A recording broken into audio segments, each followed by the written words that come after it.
Now, there's been endless amounts of dissections of nice guy syndrome, predominantly when they secretly hope that their niceness will be rewarded with sex, affection, and attention, and how they think of friendships with women as a transactional occurrence. Thank you so much for being there for me throughout my tumultuous breakup with the department. I'm just so glad I finally left. You're such a good coworker. Anytime. And I will just go ahead and give you this. What's this? Oh, this is an itemized invoice for the hours of emotional labor. It just says a relationship. Oh, whoops, that's a mistake. Your total due is a relationship and sex. If you need to split up the payments for any reason, I'll go ahead and take a 45-minute cuddle session up front. I'm not gonna be in a relationship with you. We're friends. What? I have worked at this friendship for 3 years. I have given you my company with blood, sweat, and tears. Hours and hours and hours of overtime. And for what? My friendship! Nothing. Your friendship is worthless to me.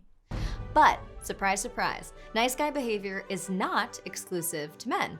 It's a mindset peppered across the spectrum of gender, and one that I think is pretty vilified. I mean, rightly so, it can be pretty shitty, right? But today, I would actually like to take a deeper and perhaps more compassionate look at not only the variety pack of collectible nice guys and the subtle behaviors they enact, but why, in essence, it's their core wounds telling them that they're not enough that's making them act real shitty. So, the stereotypical and media-saturated nice guy often suffers from a flawed logic, that involuntary decency is their only character flaw. They think that merely because they're not horrible people who abuse their partners, numerous prospects should flock to them. They think by simply refraining from doing something terrible is this great sacrifice, when in reality that's like the bare minimum of human decency. So in short, they're entitled, calculated, and you guessed it, manipulative. But I think this is the most sinister and extreme portrayal of a nice guy. Like, yes, they exist, but this is a one-dimensional explanation that leaves no room for understanding why the hell these people act this way. Now, the reason I want to take a look at nice guys through this lens is because one of my male friends is in an abusive marriage. And in really looking at the dynamics between him and his wife and talking this over with my therapist, I realized that he suffers from being a nice guy, but that this definition of like nice guy syndrome was foreign to me. Because when I think of a nice guy, I don't think of someone who has trouble setting boundaries. This is my private space. Your private space. When I think of a nice guy, I don't think of someone who feels like he desperately has to control the way he's perceived in relationships. Love bomb!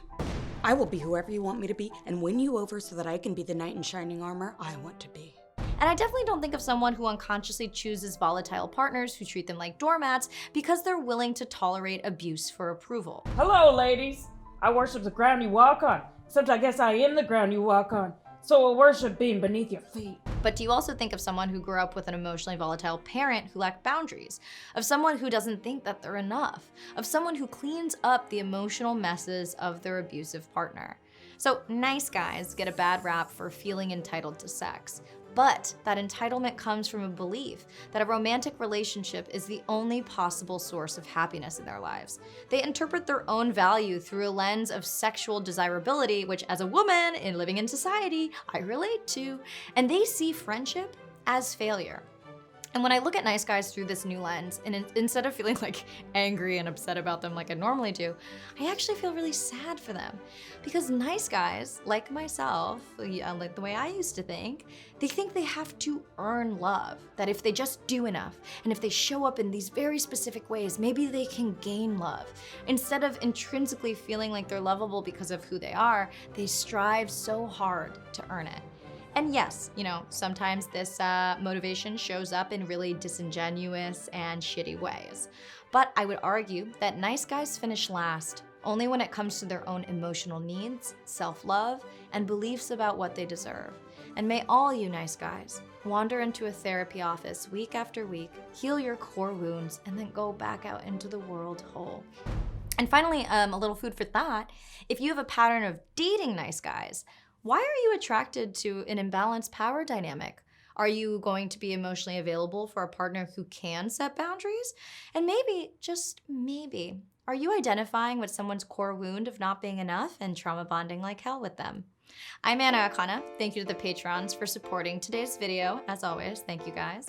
And of course, thank you to the best nice guy there is. Daddy Squarespace for sponsoring today's episode. Now, My Nice Guy Daddy Squarespace has an all-in-one platform to build a beautiful online presence for you to run your business, complete with marketing tools and analytics to have your website or your online store be the best it can be.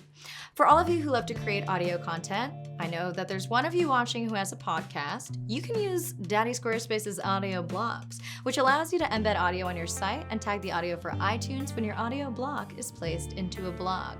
Plus, you can have multiple contributors receive selective access to your site's website manager, and don't worry, you own all the content that you put onto My Daddy Squarespace's platform. He offers one-click daddy portability. Head to squarespace.com for a free trial, and whenever you're ready to launch, go to squarespace.com/Anna to save 10% off your first purchase of a website or domain.